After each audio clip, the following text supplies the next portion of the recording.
Director-General, thank you. Minister Kim Hames, all of you here, ladies and gentlemen, my honoured guests, can I just say that I deeply appreciate this opportunity. I'm going to do a quick and casual question and answer session. Happy to take any question you like on anything, preferably around employment and training, but I'm not shy. And I just want to show you a quick video. It was written really for a guy who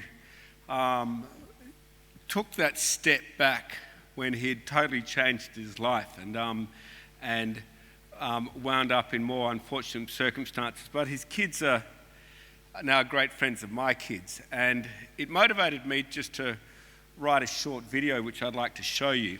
And there'll be colleagues of his you'll see in this video, and you'll see one chap there who makes a comment about when I decided to get out of that car.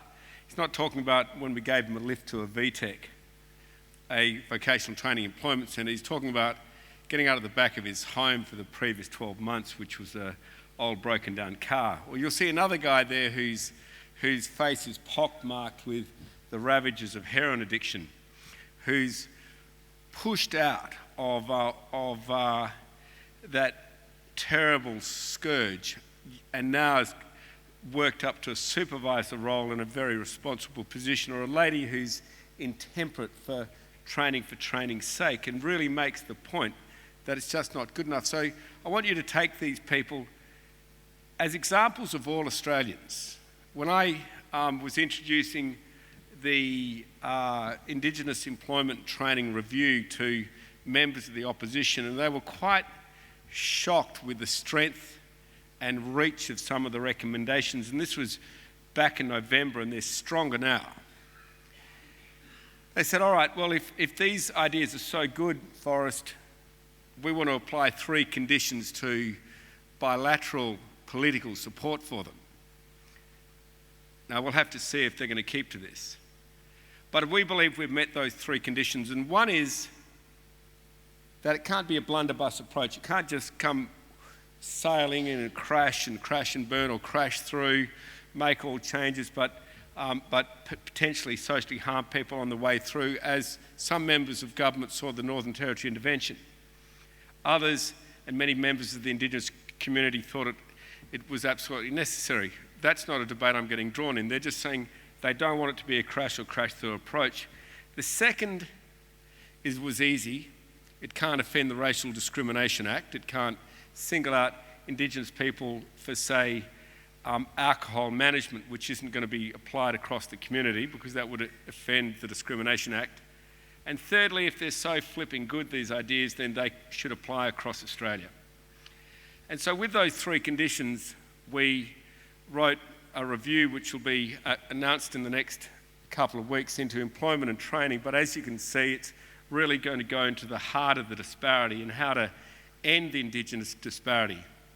But that's not what I wanted to speak with you about this morning. I wanted to speak with you about employment training and getting off the welfare cycle into that victory, that social fulfilment of being able to stand on your own 2 feet, of having your own job, which applies to all Australians.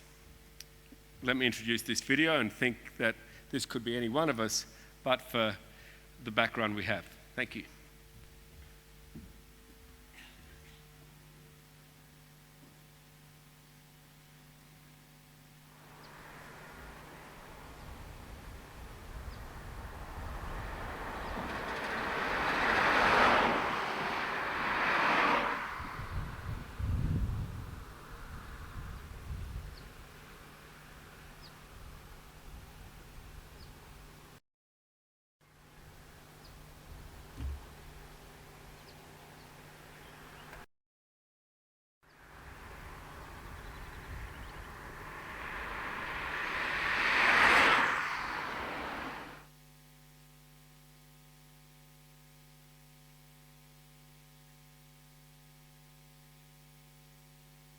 Yeah, I had a pretty rough background. I grew up in the northern suburbs of Perth. All my older brothers and that we all come from a pretty violent home. We hardly went to school and stuff. I wanted to be with my older brother. I wanted to be like him, you know, and like he chose the wrong roads and I chose the roads that he'd taken, you know. He was my biggest inspiration. He was my first cousin, and we got into a life of crime sort of thing. As a young age, it started off as fun, and then we got into the dope sort of scene, you know, and that led to our offending behaviour, like really bad sort of thing. We end up on heroin and stuff. Every day we were breaking into people's houses, stealing cars and stuff, to support our habits. Didn't really know much about heroin until we was knee deep in it, you know, like it was a sickness sort of thing, you know, and to be normal we needed a heroin, so that would have been in my late teens anyways. He'd have been in his early 20s, and then from there on I was pretty much a junkie then, stealing to support my habit and stuff. I come up here to try and get off the heroin stuff. We had a passing in the family, went back to Perth. Didn't take me long to get back into where I left off, and then just went from there. Lost my family because of the drugs and stuff, my woman and kids, and then I was just more or less stuck on that merry-go-round, in and out of jail for a while too. Most of my 20s I spent in jail, pretty much all of them. I hit rock bottom there. The last time I went to jail now, I done 6 years, and me and my woman, we'd split up. She found another man and stuff. My kids are with her. I don't have a relationship with my kids no more. I'm working on it, you know, but I'm just trying to better myself before I can take on that responsibility, because it's a bit hard, you know, especially after being in jail for a long time. I'm not really competent with my kids, you know, but I'm trying sort of thing. I am really trying hard, I am. And since I got up here, things are starting to happen for me, but it's taken a little bit of time, you know, but that's expected. I got good support up here with my sister and that. These fellows at VTech, they really help me out, you know, pick me up, help me with lunches or whatever, even on the weekends, you know, if I need help, they help me. And I'm on the right track now. I know I am, you know, I'm not in jail. My little average after getting out would only last like 6 to 8 weeks, and I'd be back in jail doing another couple of years or something, you know. But now, this is as long as I've been out, 10 years, so I'm on the right track. Yeah, I'm doing good.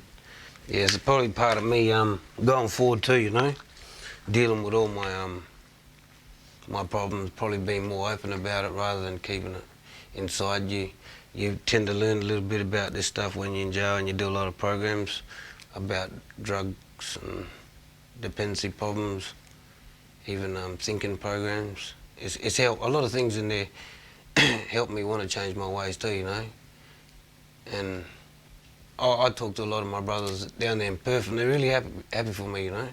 And they want to do the same thing, so that's a good thing, you know. I really like that there about it, you know. Where I went to before, it got me here, you know, so that's a part of growing up. And I never really owned my own house. That's something I'm looking at, you know. Working makes me feel like I've got structure in my life, you know what I mean? I didn't really have that before, but I'm starting to feel a bit now I'm doing things in a more positive way, like I didn't used to do, you know. It's a little bit hard for me at first, but I feel honest, you know what I mean? Yeah. So working really does make me feel good about myself, you know.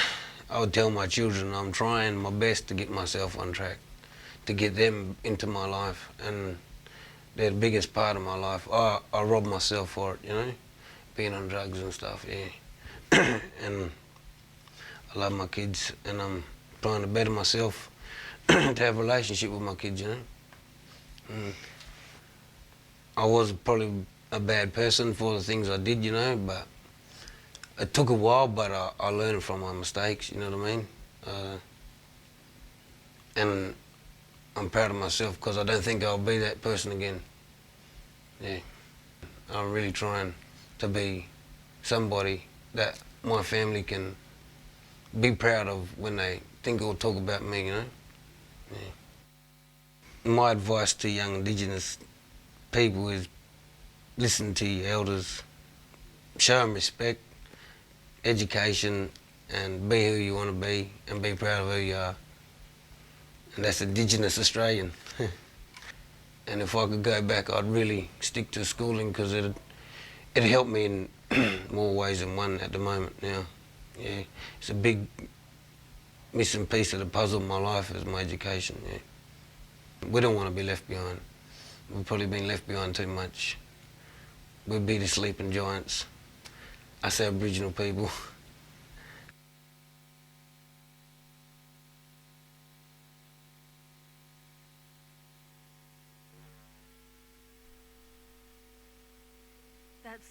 That's very I raw. believed in Oh, I'm Chris. sorry, Andrew. I believe in you. No, Get don't out. want to get rid of you. Don't Please go back. continue. Have a go.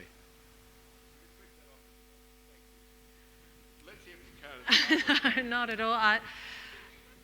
That was extremely powerful and very raw to hear, Chris. How common is his story, Andrew? Yeah, it's very common. Do I need to hold this up, guys? Yeah, I do. Okay. We're hearing you now. Yeah. Look, it's a very common story, and that's a video which I play actually in prison. So I don't want you people to feel bad about this, but we just played the wrong video, and I don't think you're in prison. The video which I was going to play is a lot more upbeat. Still got that same character, Chris Dixon, in it, which you can imagine the permission we had to get from his kids and parents and aunts and uncles in order to play that. But the other video is a bit more upbeat, has a range of people who have turned their lives around, including the person who had this ravaged face and just is such an inspiration. So look, that story is really common, and I'm backing our Director General big time to say, look, we can't treat people who've gone to prison as prisoners. We have to treat them as great opportunities for society, to work out ways which we can get them driver's licenses while they're in jail, to work out ways where we can train them to be productive while they're in jail. Because in all my visits to prisons, I'm seeing people who are really seriously employable. They've made a bunch of mistakes, but some are only in there because they didn't pay or couldn't pay parking fines, which build up over time. So, we need to change the way we think so we don't have more victims like Chris. You can tell us a little bit more about the Generation 1 model, but just before you do, where did it all start for you, Andrew, the passion to try and get rid of this disparity between Indigenous and non-Indigenous Australia? Really started very early in my childhood when most of my mates were Indigenous kids, or 95% really, apart from my own family, and they were every bit our equal. In fact, the boss of our business, our sheep and cattle station, and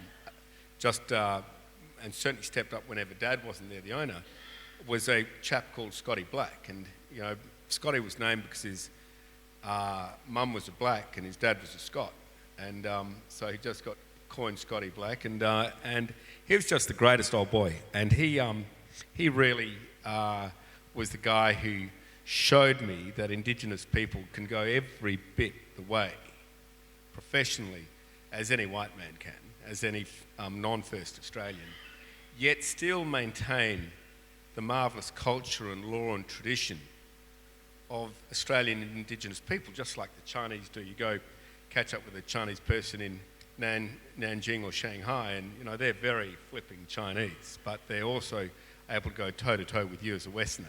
And so they've lost none of their cultural traditions.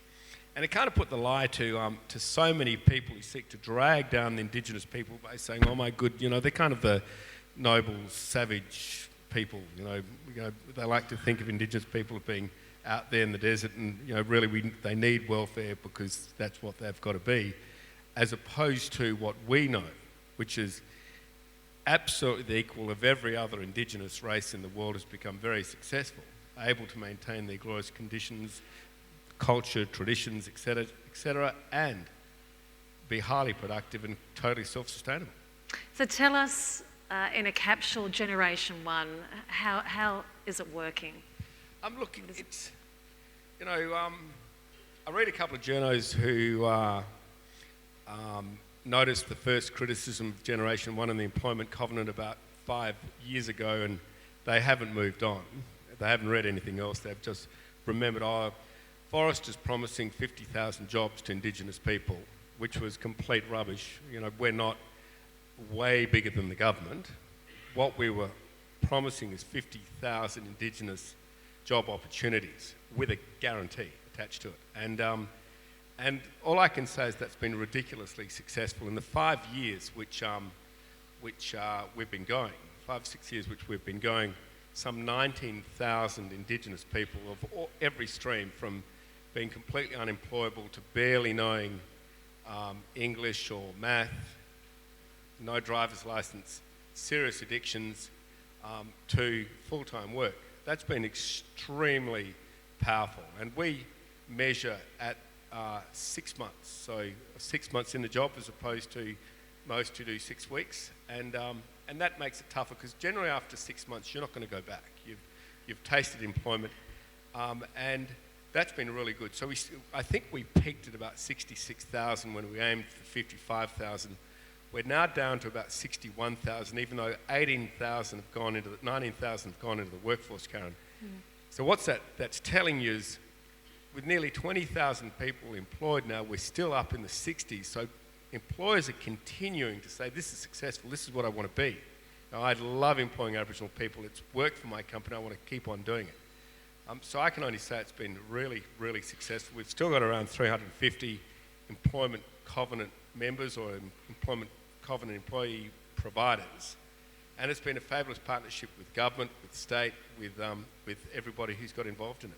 Has there been a particular area of the workforce that most of these jobs created or filled by Indigenous Australians have been in, or is it pretty much across the board? Yeah, I'd have to say, I'd like to say the mining industry pulled their weight, but it has, just before we get defensive. But so has the retail industry, so has tourism, so has entertainment, so has all the other major sectors of the Australian economy. So the 350 Employment Covenant corporate members are scattered right across the Australian economy.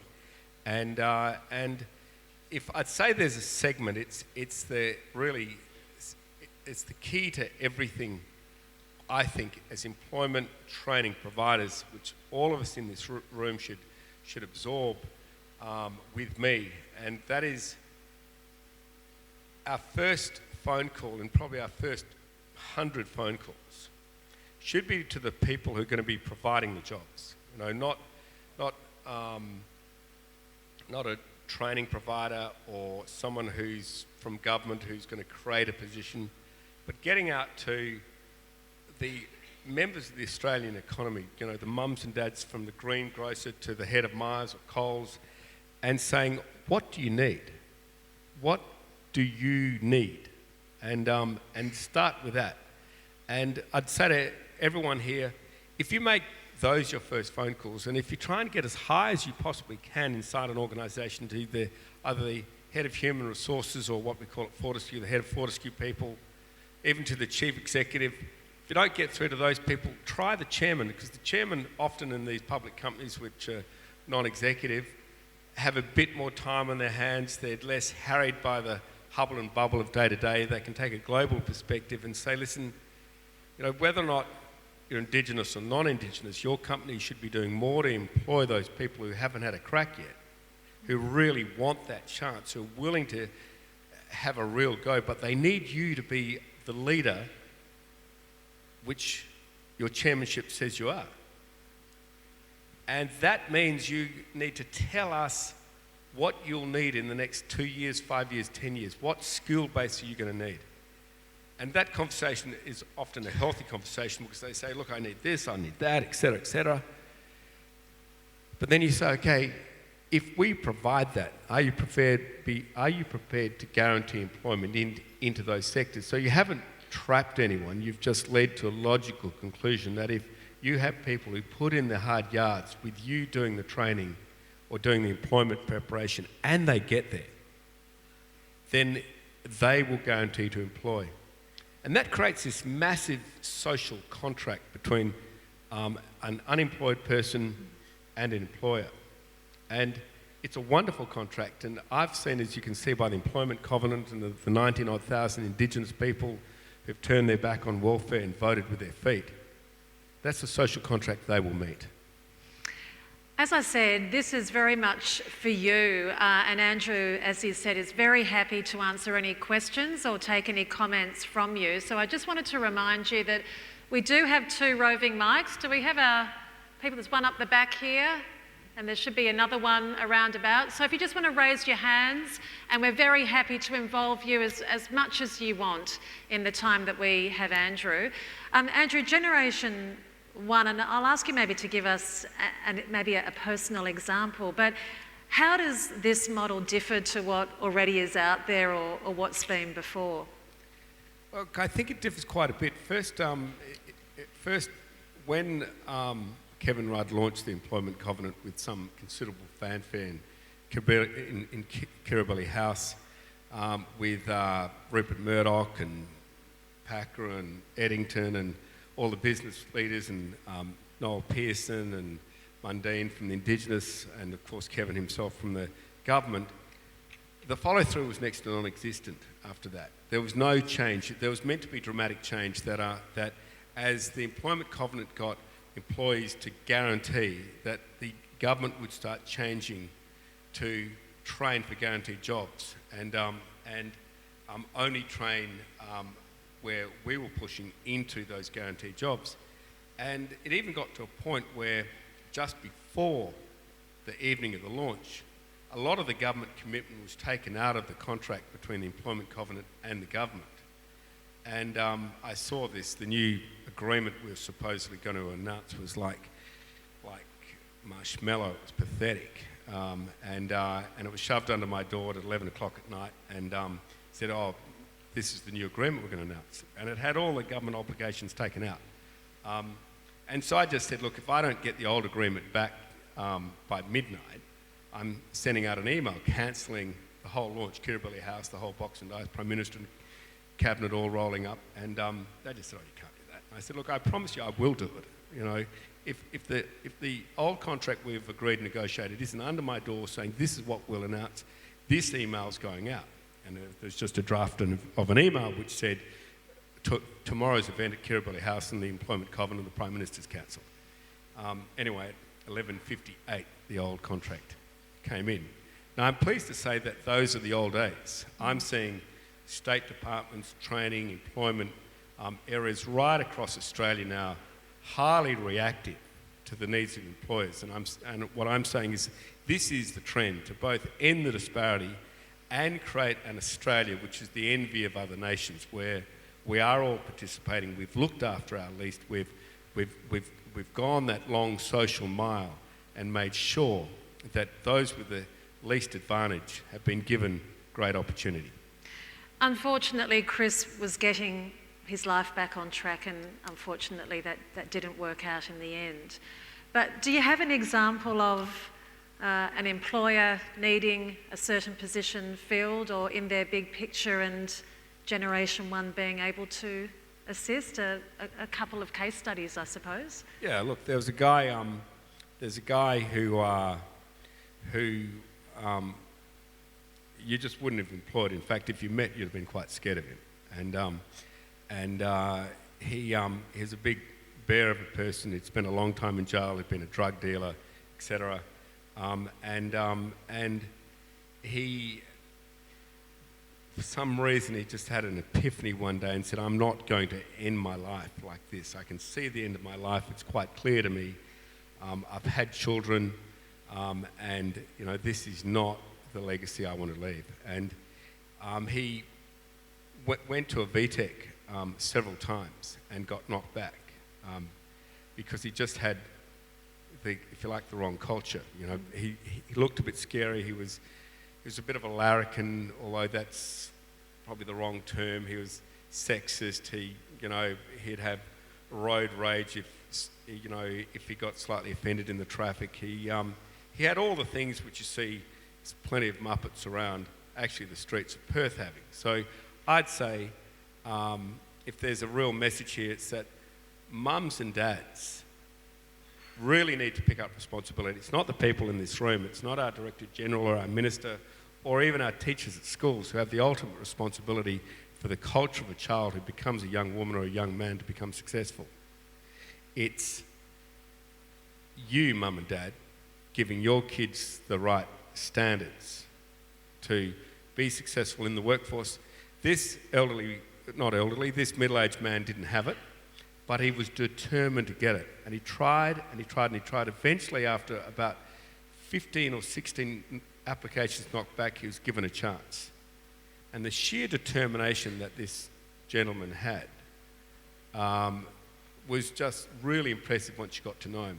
And he has now been with a mining company for 5 or 6 years. It's just been a spectacular success story. There's this other little girl who at 14 or 15 fell into drugs, boyfriends, the whole cycle, thought she was too cool for school. Her parents were what a lot of teenagers think parents are. And by 17, she'd cast her own future. She was basically barefoot, pregnant, friendless, drug addicted. And she herself, it's got to start with yourself. She just reached out for help. She asked people inside government, she asked councillors, I really want to turn my life around and I will commit. And she's now become a very successful administrator inside a retailing company. So she's now 26 years of age, she's married, she's had 2 more kids, and she's holding down a fabulous career. So, it's just having the gumption to make your own start. She had the initiative just before we open to the floor, as you've just described. For those that don't quite have that, how is that message getting through, depending where perhaps Indigenous communities are situated? You talk about family culture. Unfortunately, Chris talked about being influenced by a brother and taking him down the wrong line, which can happen in any family setup. But getting the message, I suppose, of what opportunities can be there and working with elders or a different cultural setup, how effective has that been and how easily is that achieved? Okay, look, I think that's a sensational question.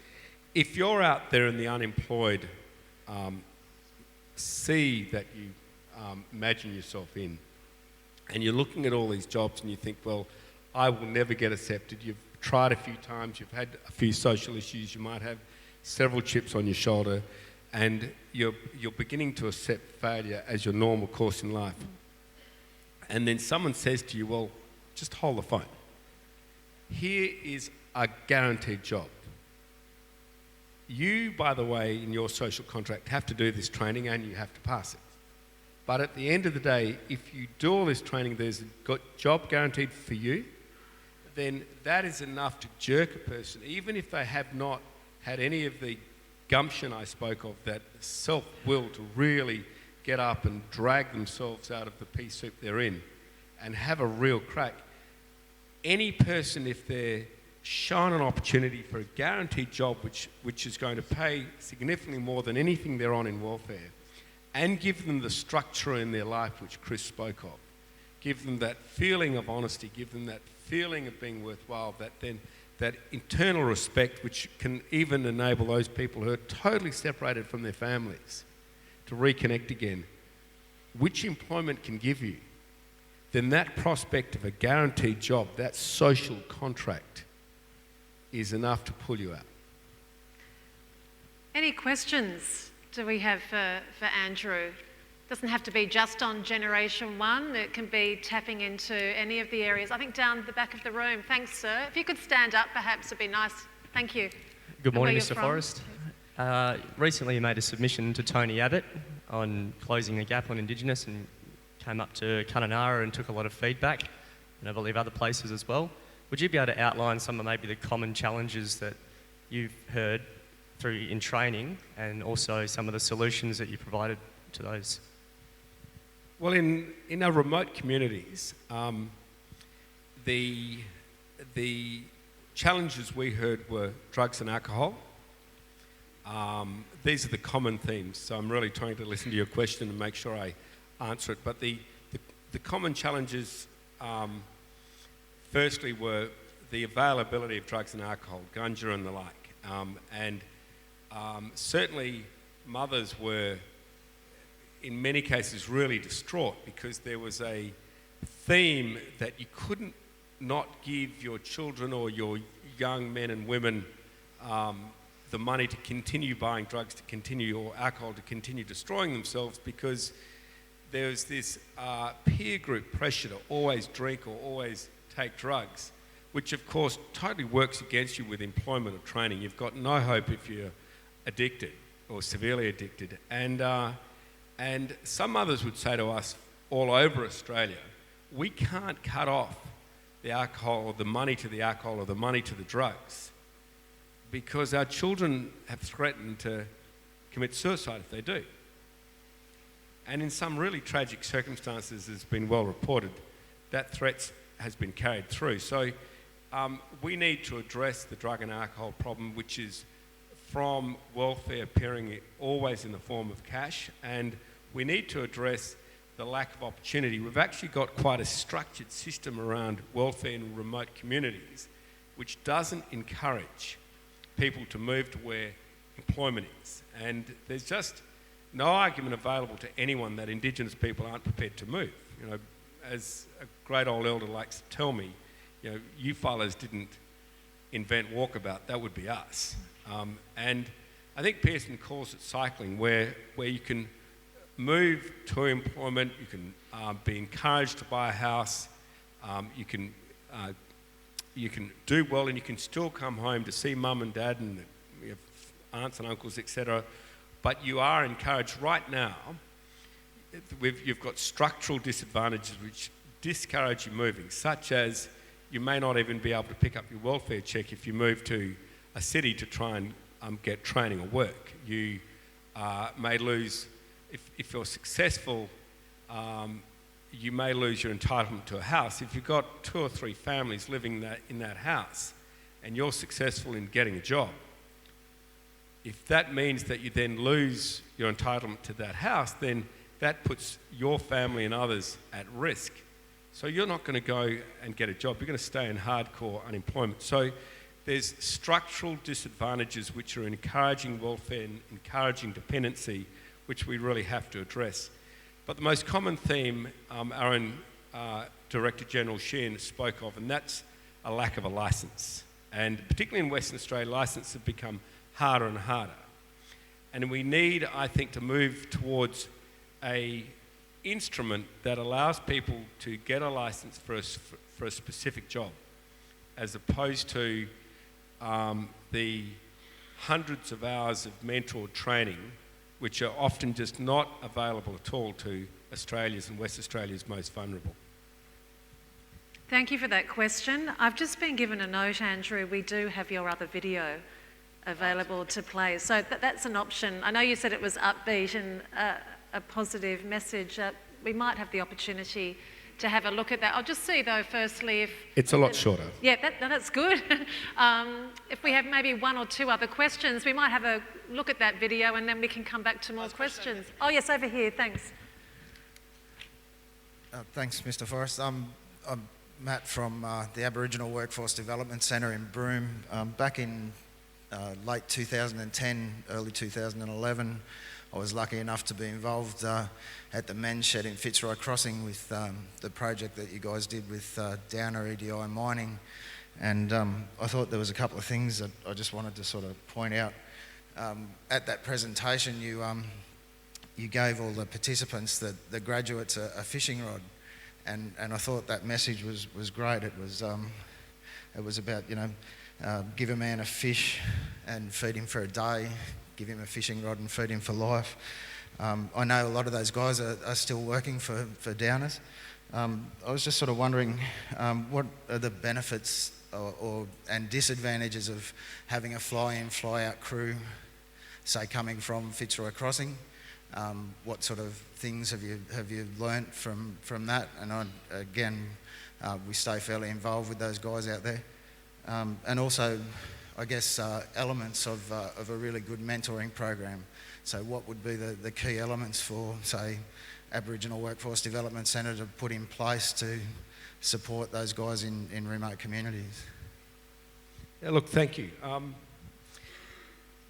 There's a lady there who, at that ceremony, who came up to me very emotional, crying, and I actually thought I must have said something wrong. And anyway, she pushed through the crowd, and I wasn't sure if I was going to get a slap or what the score was, but I really wanted to talk to her because she obviously had a lot on her mind. And she said, my husband's not going to commit suicide anymore. And I said, what are you talking about? She said, we had agreed, our family, that he couldn't stand his life so much, he thought of himself so poorly, there is now no way he will see the next Christmas in.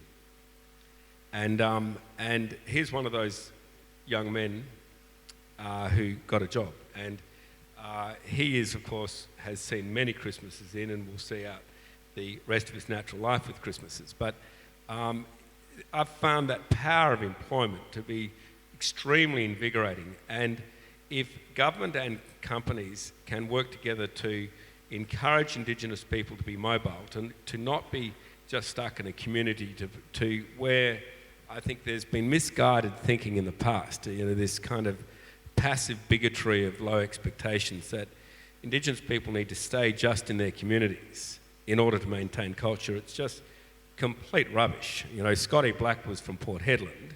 That was many tribes away from where he was employed for 36 years at my home, Minderoo. And he used to cycle back to Port Hedland. He used to hold all the ceremonies, all the initiations of the boys, etc. And yet he was a leader. And I'd like those young women and men who you saw all to become leaders and really encourage Indigenous people to demand from their corporate sector and from their government sector that they too can travel, that they too can move to find employment exactly like their elders did. Thank you for the question. Do we have any other questions? I think down the back here, there's a lady down the back table. Thank you. Thanks, Mr. Forrest. Mine's a slightly different tack. Having been involved in either administering or observing affirmative programs over a number of years, one of the most effective approaches, I think, was in the natural resource management industry, if we can call it an industry. And I think what really stood out for me was that we as non-Aboriginal people walked the path towards Aboriginal culture. We understood or saw that there were many things that we can benefit from, and it's not always a one-way path for Aboriginal people to walk to us. And I'm interested to know whether you see any opportunities in promoting that philosophy into the workplace so that we can see how employing Aboriginal people and working more closely, we as a non-Aboriginal society can benefit from learning more about their approaches, as I think there's lots for us to benefit from. Thanks. No, thank you. There's, I don't want to be touchy-feely about this, but there's a really blunt assessment I can give to anyone who's ever employed Indigenous people and gone the few yards to learn culture and to give their employees Indigenous cultural training. It deepens your own culture. Now, there are aspects of Indigenous culture which have come down through the centuries which we probably don't want to pick up. There's aspects of revenge, there's other such things, and the elders these days say, okay, we can actually see that wouldn't work well in a workplace, but there are all these other parts of our culture, such as incredible care for each other, mentoring of more junior people, basic love and respect for each other, sharing, which is all part of the essential fabric of Indigenous culture, which if you ship into a company, really improves the productivity of that company. And so I've said to countless chief executives, don't employ Indigenous people because you're a good bloke or a great girl. That's not the point. That won't be sustainable. That's charity. Employ them because you're a great businesswoman or you're a great businessman. Employ them because you want to grow your business. Adopt a lot of their culture, learn about their culture, and you'll find the cultural power of your own company increasing. So I completely agree with you. Yeah, and the circle continues then, doesn't it? And there's not the stereotyping or the pigeonholing. The role of mentor, where do you see that in terms of the encouragement, especially of Indigenous people, of young guys or girls perhaps being able to talk? We had young Emma, who was the Young Apprentice of the Year, although she was a mature age apprentice in electrical trades and instrument technician work. And she was talking about now she is a mentor to other young women who are entering a very male-dominated still area. It's the role perhaps of Indigenous people who have been successful in the workforce being there as somebody to talk to for those just starting out. May I ask, was she a paid mentor or volunteer? I think from what she was, she's no longer with us, but from what she was saying, I think non-paid volunteer. Yeah, there was an organisation called Trade Up where they could impart information. Yeah, she was talking to us about. You've got a number of organisations like that, but everyone in this room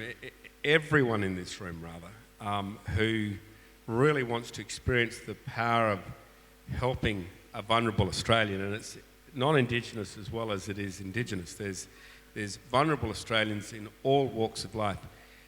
Yes, paid mentors have an absolutely essential role in our society, but the real power, the power to change the face of Australia is in the hearts of everyone here and the hearts of everyone in a workplace anywhere. If you want to be a mentor, you're qualified. That wish to want to be a mentor comes from your heart. That will be the essential qualification which will make you a great mentor. So while we need expert and paid mentors, I would say to everyone who agrees to mentor a vulnerable Australian into a workforce, who's prepared to either pick up an informal KPI on yourself or, say, an informal key performance indicator on yourself, or even a formal key performance indicator where you indicate to your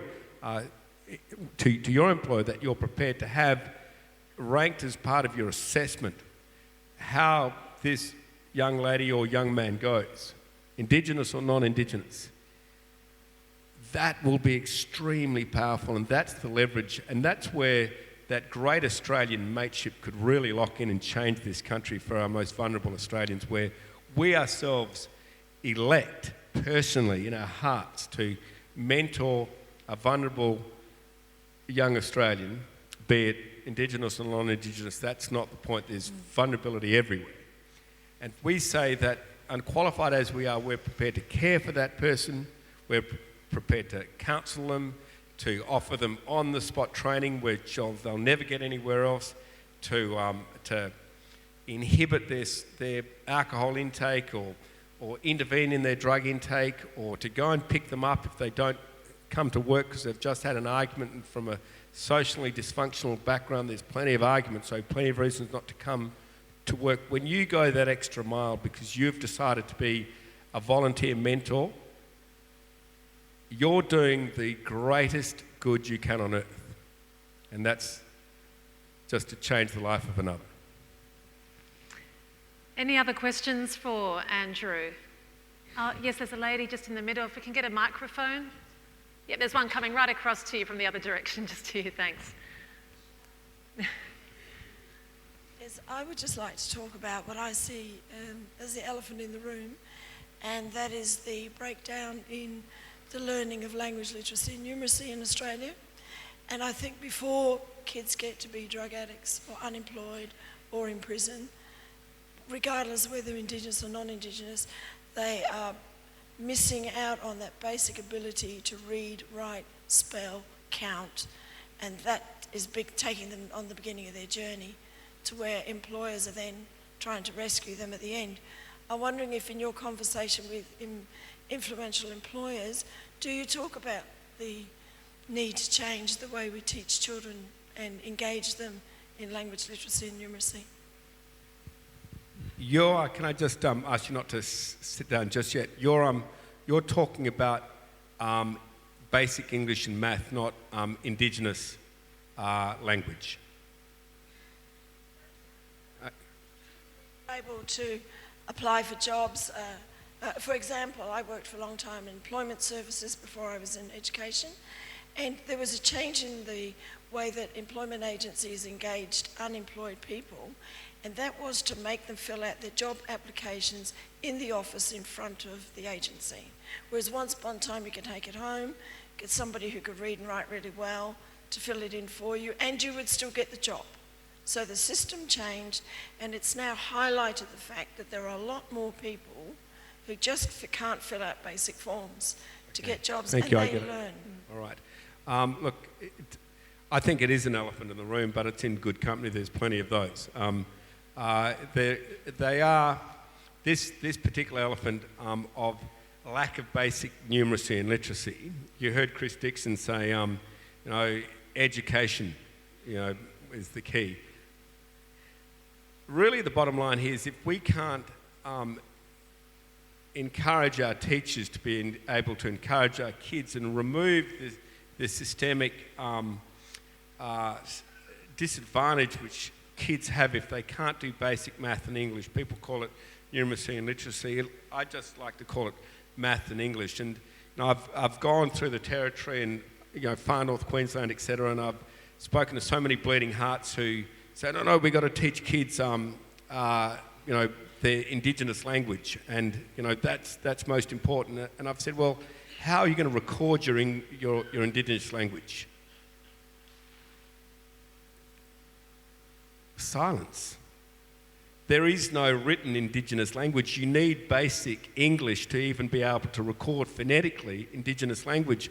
That all gets forgotten. You can sign children to the waste paper basket if they can't do basic English and math wherever they are in Australia. And we have some systematic disadvantage here. We have a heap of welfare payments, family benefits, allowance, etc., which get paid to parents whether or not their kids go to school. Now, what kind of social contract is that? If those kids don't go to school, then they're going to become a huge burden on society. If they're all too cool for school because you're too cool to send them, then you are really letting Australia down, you're letting yourself down, and way worse, you're letting your children down. And this comes out starkly in employment centres where these young men and women can't even fill out forms to apply for welfare. It has to be filled out for them. And so there's a fundamental disaggregation of opportunity by the system where we apply soft bigotry of low expectations, and we allow in our schools and we allow in our welfare system for parents not to send their kids to school, and they do so unpunished, and kids not to go to school and they can leave unpunished, or worse, they come back and they peddle drugs at the same school. That needs to change, because while we think, these are, we're being soft and cuddly, and kids who don't go to school should get extra welfare, like we have these almost Stalinist terms for the beginning of employment, a new start. It implies something positive. Or youth start implies something positive. Well, it's not. It's actually saying to a kid, leave school, blow off that teacher because they're irritating you trying to teach you English and you can't be bothered. Blow off mum and dad because what would they know after all? They were born 40 years ago. Oh, and by the way, let's get about 50 times the pocket money we'll ever get, maybe even 100 times the pocket money by leaving and getting on Youth Start. That's the draw we have of failure in our current system to ensure that generations who are going to stand up to their teachers because they've had pretty rough examples at home, and that when you have bad parenting, it blows up on teachers, and worse, it blows up on the parents. And these kids are now encouraged out of school by very healthy welfare payments to sit down on the dole, and then what then? They're certainly not going to do English, and they're certainly not going to do math, but they'll fall prey to the drug dealers. They'll fall prey to those people peddling all sorts of amphetamines and the like. And they then get on a life of crime, and you end up like the early days of Chris Dixon, So I think the lady has a very, very fundamental point. If we can't keep kids in school to teach them basic English and maths, we are drawing down the social capital of our country till there'll be nothing left. We've got the opportunity, thank you, Andrew, of a couple more questions. If we have time, we might even end with your video. Gentleman just down the back here, and if we do have one over here, we'll come to you, the lady down the front. We'll start over here. Thank you, sir. Yeah, hello. Thank you very much for your time. I'm interested if you could comment on any culturally specific strategies that really help support the training and employment of Aboriginal people in your companies. Okay, thank you. That's another cracking question. This is a great group. We have got to stop rating vulnerable Australians on what they don't have. That's got to be yesterday's news straight up. We've now got to rate vulnerable people, Indigenous or non-Indigenous Australians, on what they do have.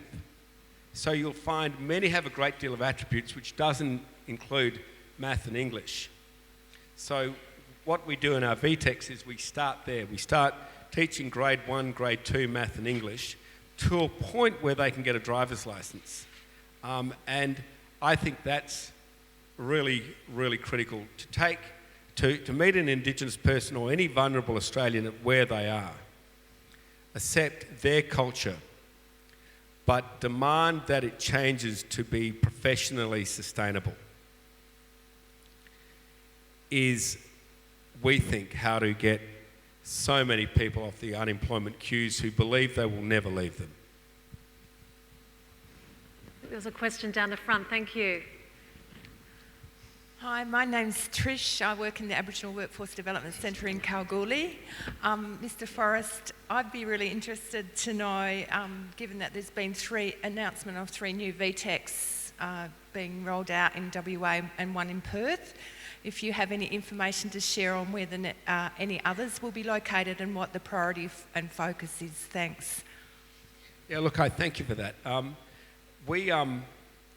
We, through the Employment Covenant, have been able to shift about 3,000 people out of the long-term unemployed queues into work, and through the VTECs, which is the rollout. And if you don't mind, I might refer to notes. Forgive me for this, but it's a pretty good question. We would like to establish a further 7 VTECs across Western Australia alone, 3 in Perth, 2 in the Pilbara, 1 in the Kimberley, and 1 in the southwest or Kalgoorlie region. That's really dependent on demand from employees. And then a further 15 VTECs across Darwin, Cairns, Gladstone, Brisbane, Sydney, Melbourne and Adelaide. And this is all about creating 5,000 new jobs, and we like to do that 5,000 new jobs each year so that we can add to the natural attrition of what employers are doing around Australia of about 3,000 or 4,000 a year, add on another 5,000, and we'll start putting the disparity behind Australia's history. Thank you. Yeah, beautiful. Oh, there have been a few people tweeting, sorry Andrew, you may not have been aware of this. I assure you I wasn't. I've been asked to please remind you of the hashtag. That is on the back of your name tag, hashtag TPFWA. So there has been a couple of questions asked. That's it, TPFWA, but it's on the back of your name tag. We do have about 5 more minutes, so I'm really happy to use this time for you if there are 1 or 2 more questions. Otherwise, I think that's about the duration of your video. So it's up to you if you would like to use this time with another couple of questions for Andrew, or we can end with the video. Yes, down here at the front. We'll just wait till we can get a microphone to you, sir. Who's closest? Get your morning fitness in, jogging down the front. I'd like to thank everyone for asking questions, because I can assure you you're probably asking the same question on most people's lips, but I've always found it really intimidating to stick your hand up in a room, so thank you. That's great, thank you. Good morning, Andrew. Is this working? Yep, right now. Yep. John Scott, Managing Director of C.Y. O'Connor Institute. You've recently purchased Harvey Beef, and you've been quoted in the media quite widely about talking up the future of agriculture in Western Australia. So I'd like to know what are your aspirations in terms of employing Aboriginal people in agriculture. Okay, thank you. I think agriculture has a huge opportunity to go back to where it was, which is a major employer of Aboriginal people. With the dramatic changes which occurred very suddenly, where there was equal pay given to Indigenous people as non-Indigenous people, and all of a sudden farm stations, etc., could not continue the relationship they had where Indigenous people could work when they wanted to, and then not work when they wanted to, but accept as a result of lower wage. That all of a sudden became illegal, and it led to people leaving farms and stations all around Australia and heading into the cities, and the start of this massive welfare dependency cycle we have now. I'd like to say I think there's very real opportunity in the agricultural sector. I'd like to say further that the agricultural sector itself has done it tough. The last 10 or 20 years has been really tough for Australian farmers, so they're hardly out there thinking, how can I employ more vulnerable Australians when they're about to become a vulnerable Australian themselves? And this, I think, now goes to a bigger issue, which is, why is our agricultural sector not really booming? Why is Argentina, Uruguay, who's ever heard of Uruguay? Why is Brazil completely stealing the march? You go to supermarkets all around China, which I've done, and you go to the food sections and the fresh meat sections, etc., and you ask to see what countries are doing what. And you see Uruguay, you see South Africa, you see Brazil, you see Argentina. Where's the Australian section? Oh, where'd you say you were from again? And it's just pathetic. If we think that we're doing a great job promoting ourselves overseas, if we think that our foreign policy has been so great, that Australia's fantastic quarantine laws, professionalism, fabulous reputation in agriculture is translating to a brighter future for our farmers, who would then be able to employ more Indigenous and non-Indigenous Australians, we're wrong. We've got changes we need to make everywhere to become competitive. And to me, I just see this as a huge tragedy. I saw in the beginnings of when the iron ore industry really started to take off out of the hands of just BHP and Rio Tinto, we saw a kind of arrogant attitude that Australia's so good at what it does, it can just compete against itself. It doesn't need to compete globally. And that saw 250 million tonnes, at least, of iron ore produced annually now being produced by other countries, which is like $30 to $40 billion per annum, which could be building roads, could be building schools, could be changing the future for Australia. But we were slow on the uptake. Now, sure, Fortescue and others have got cracking, and BHP and Rio Tinto, we've all pulled our socks up. But hey, at incredible cost. And I don't want that mistake to be repeated by Australia's agricultural sector, because if we get it right, the impact we can make employing just simply Indigenous people into the agricultural sector will be massive on Australia in itself, let alone the knock-on effects everywhere else. We're just about out of time, but I know there has been someone who's been wanting to ask a question, so we'll just end with you, madam. I think there's a microphone coming your way now. Thanks, Andrew. Hi, I'm Sis Narkle from the Aboriginal Workforce Development in Bunbury. I'm a Noongar woman, so I understand all the underlying issues into employment with Aboriginal people. There's a huge issue with homelessness and housing, and that's probably part of one of the biggest barriers to employment besides licences and that. So I guess I'm asking, is that being looked at and addressed, like, for the future? Look, it is. Really the way to address homelessness and poverty, housing, etc., is through growing the economy, becoming more competitive ourselves, and then putting back into Australia's most vulnerable so that they can afford their own houses. I'd like to see, for instance, some of the money which we put into any number of grants to Indigenous and vulnerable and other vulnerable Australians actually converted into new housing. I'd like to see some of the billions of dollars which are being spent in remote housing to be translated into interest subsidies for vulnerable Australians who've got up and got work now would like to look at buying their own house so that they can afford it, because there's never been an area where you're worried about getting repaid. Once a vulnerable Australian gets a job, they're so motivated to keep it. They become a really good risk, but that doesn't mean they can afford a house. But if they have an interest subsidy, if we transfer some of the capital where we're building houses where people are never going to work and transfer it to an interest subsidy for where people can get work, then we're going to multiply that benefit. And so I'm proposing, if you like, an indirect multiplier of the Australian taxpayers' capital to really encourage those marginalised and vulnerable Australians who are on the edge of getting work but haven't done it, and then they're told, listen, there's an interest subsidy. If you get a job, you want to have a crack at owning a house, almost an impossible dream, then we're prepared to give you an interest subsidy because we're going to pull capital out of a program where there will never be any work and give you an interest subsidy so we can recycle that capital, recycle that taxpayer dollar. Then I think we'll be able to make a huge improvement as opposed to just getting out there and spending $400,000 on a house here and $400,000 on a house there. And in particular with Indigenous people, ma'am, we have another massive structural issue, and that's where we have this kind of white feel-good policy of community ownership.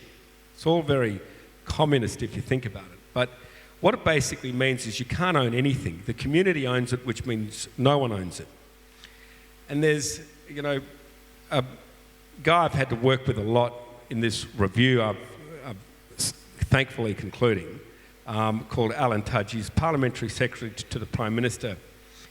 And he was at an Indigenous community the other day. I won't name it to protect it, but a couple there were building a house on a title they'd been given as an experiment out of the community title.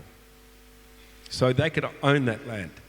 Therefore, they were prepared to put in their own hard yards, their basic building skills, get a couple of contractors in, get mates to give them a hand, but they'd built a house which you and I would be happy to stay in. And the cost of this house, given they had a free land grant, which they now owned, was a little over $100,000. Straight down the road was government housing. And these were basically metal houses because people who are in disparate and depressed circumstances will rip up floorboards, they'll smash windows, they'll break bathrooms, etc. So these metal houses were there to last a long time. And it was considered by the builders that probably last about 10 years. This house down the road, which was going to cost a bit over $100,000, will be there in that family forever. $100,000 here, taxpayer-funded house there, $800,000.